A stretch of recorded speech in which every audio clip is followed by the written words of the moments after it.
Urgente, após o ministro Gilmar Mendes do STF anular todas as condenações de José Dirceu, um dos corruptos mais grandes que tiveram o nosso Brasil, o senador Sérgio Moro, indignado com essa situação, resolveu se manifestar. Até aí, gente, está repercutindo em todos os lugares. O que ninguém sabe é o que eu vou contar para vocês agora. Vocês sabiam que a PGR era contra essa anulação? E mesmo assim, vamos ajudar o amigo do meu pai? E desta vez não foi Dias Toffoli, não. Foi Gilmar Mendes, que acabou de anular todas as condenações. Sérgio Moro se manifestou sobre isso. Hoje o país recebeu atônito a notícia dessa decisão da anulação das condenações do ex-ministro José Dirceu na Operação Lava Jato. Hoje o país recebeu atônito a notícia dessa decisão da anulação das condenações do ex-ministro José Dirceu na Operação Lava Jato. Esse que é um dos grandes símbolos da corrupção do PT, dos governos do PT, dos governos do Lula. E quem diz isso não sou eu, é o Supremo Tribunal Federal. No caso do Mensalão, na ação penal 470, e eu retomo aqui dados da sentença que proferi, senador Girão, na época, que em um contrato da Petrobras com a Engevix, sendo que cerca de 15 milhões direcionados em benefício do ministro José Dirceu. Quem diz isso não sou eu, não fui eu na sentença, porque a sentença, isso que se omite em todas essas anulações de condenações Lava Jato, todas essas sentenças confirmadas em segunda instância pelo Tribunal Regional Federal da 4ª Região. O ex-ministro da Casa Civil, José Dirceu, foi condenado nesta quarta-feira a 23 anos e 3 meses de prisão.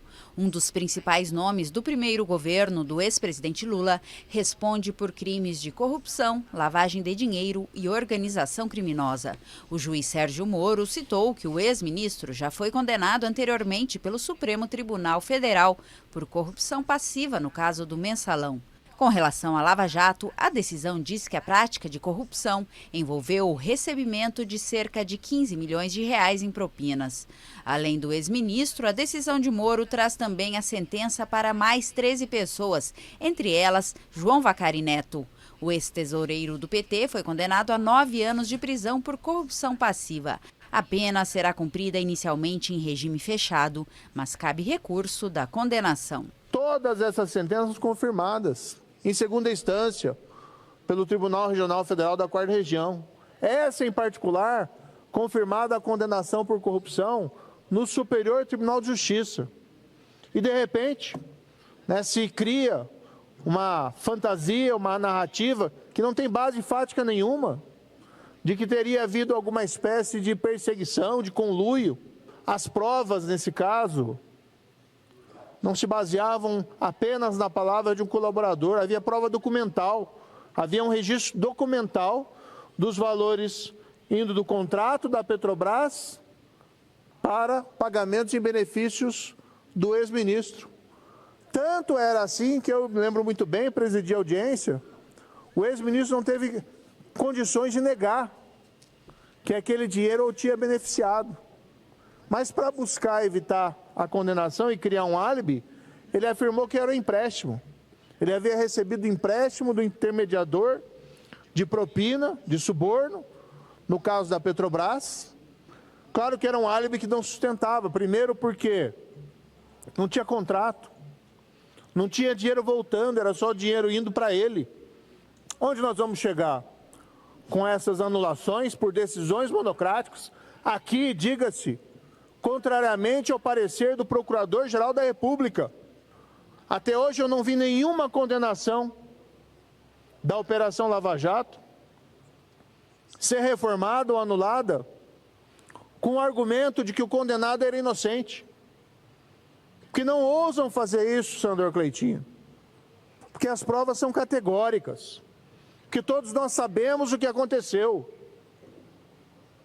Não são palavras de colaboradores, a prova documental, há confissões de corruptores, há confissões de corrompidos.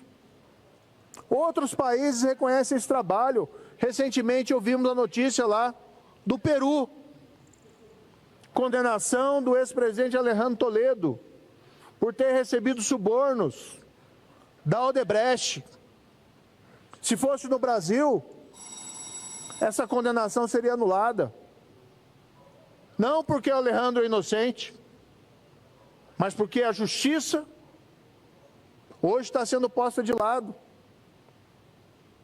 com reconhecimento de vícios processuais que são inexistentes. E a nossa grande indagação é onde que nós vamos chegar com isso. Eu quero estender a vocês. Aonde vamos chegar com isso? Deixa aqui nos comentários. Vocês viram, né? Foi preso, quantas coisas, tantos anos de prisão e agora Gilmar Mendes cancela tudo. Vale lembrar que na época já teve uma briga entre ele e o presidente do STF, Luiz Roberto Barroso, em relação a Zé Dirceu. Vamos relembrar? Gente, citar o Rio de Janeiro como exemplo. Você deve achar que é Mato Grosso. Gente, citar o Rio de Janeiro como exemplo.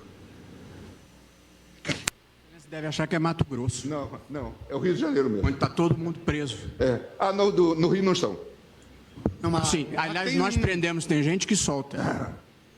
Veja o caso. Solta cumprindo a Constituição. Quem gosta de prender? Vossa Excelência, quando chegou aqui, soltou Zé Dirceu. Porque recebeu indulto do presidente da República. Não. Vossa Excelência julgou os embargos infringentes. Absolutamente, é mentira. Vossa Excelência dizia que é mentira. Aliás, Vossa Excelência normalmente não trabalha com a verdade. Então, gostaria de dizer que José Dirceu foi solto por indulto da presidente da República. E Vossa Excelência está fazendo um comício que não tem nada a ver com extinção de Tribunal de Contas no Ceará. Tem sim. Vossa Excelência está queixoso porque perdeu o caso dos precatórios e está ocupando o tempo do plenário com um assunto que não é pertinente para destilar esse ódio constante que Vossa Excelência tem e agora o dirige contra o Rio.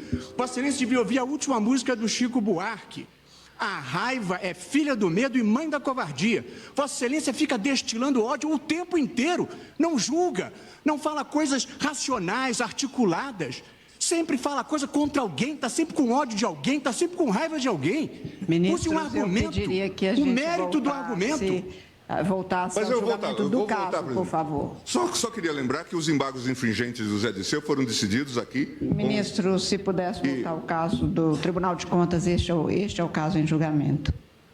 E se dizia que o mensalão era um caso fora da curva. Zé Dirceu permaneceu preso sob minha jurisdição, inclusive revoguei a prisão domiciliar porque achei impróprio e concedi a ele indulto com base no decreto aprovado pela presidente da República, porque ninguém é melhor nem pior do que ninguém. E, portanto, apliquei a ele a lei que vale para todo mundo.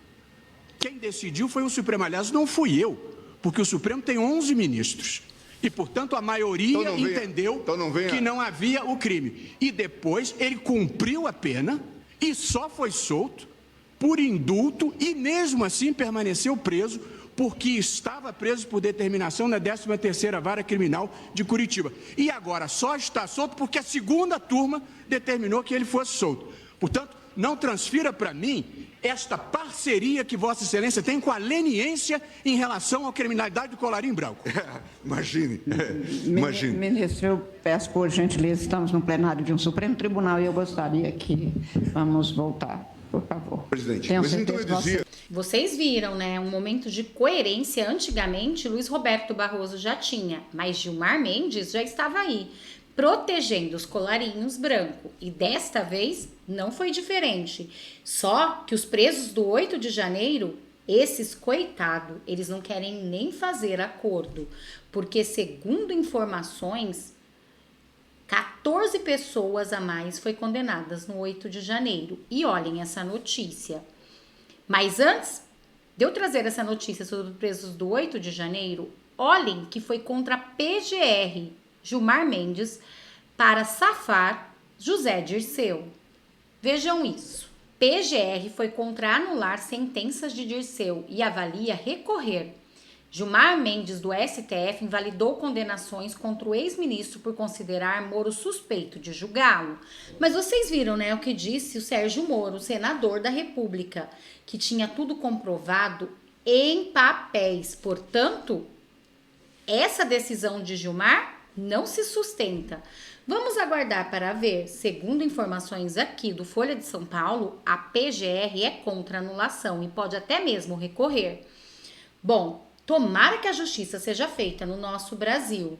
E falando em justiça, a justiça é só para favorecer aqueles que são amigos dele, porque os presos do 8 de janeiro, STF condena mais 4 por envolvimento nos atos do 8 de janeiro. 2 envolvidos foram condenados a 12 anos de prisão porque estavam com armas.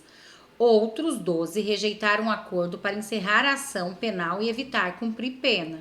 O Supremo Tribunal Federal condenou mais 14 pessoas por participar do ato do 8 de janeiro, em que a sede dos 3 poderes em Brasília foram invadidas e depredadas. Este foi o React de agora. Espero que vocês tenham gostado. Gostaria que vocês deixassem aqui nos comentários o que vocês acharam do que disse o senador da República, Sérgio Moro, e também a pergunta que ele fez para cada um de vocês, e para mim também, aonde vamos chegar.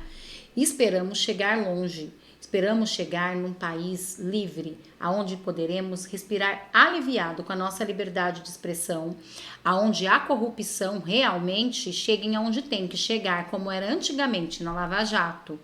Infelizmente, não é o que está acontecendo no nosso judiciário brasileiro, aonde estamos vendo pessoas pegando 12, 17 anos de prisão porque estavam com a Bíblia na mão. Enquanto isso, condenados a anos e anos de prisão por corrupção, por lavagem de dinheiro, por tantas coisas como foi Zé Dirceu, um dos maiores corruptos que o Brasil já teve, ver todas suas anulações, ver todas suas condenações anuladas por uma canetada do ministro Gilmar Mendes. Então, gente, eu gostaria de saber de vocês, o que vocês acharam disso? Deixe aqui nos comentários, não deixem de opinar, porque tanto vocês quanto a sua opinião é muito importante para mim. Muito obrigada a todos vocês. Até nosso próximo React.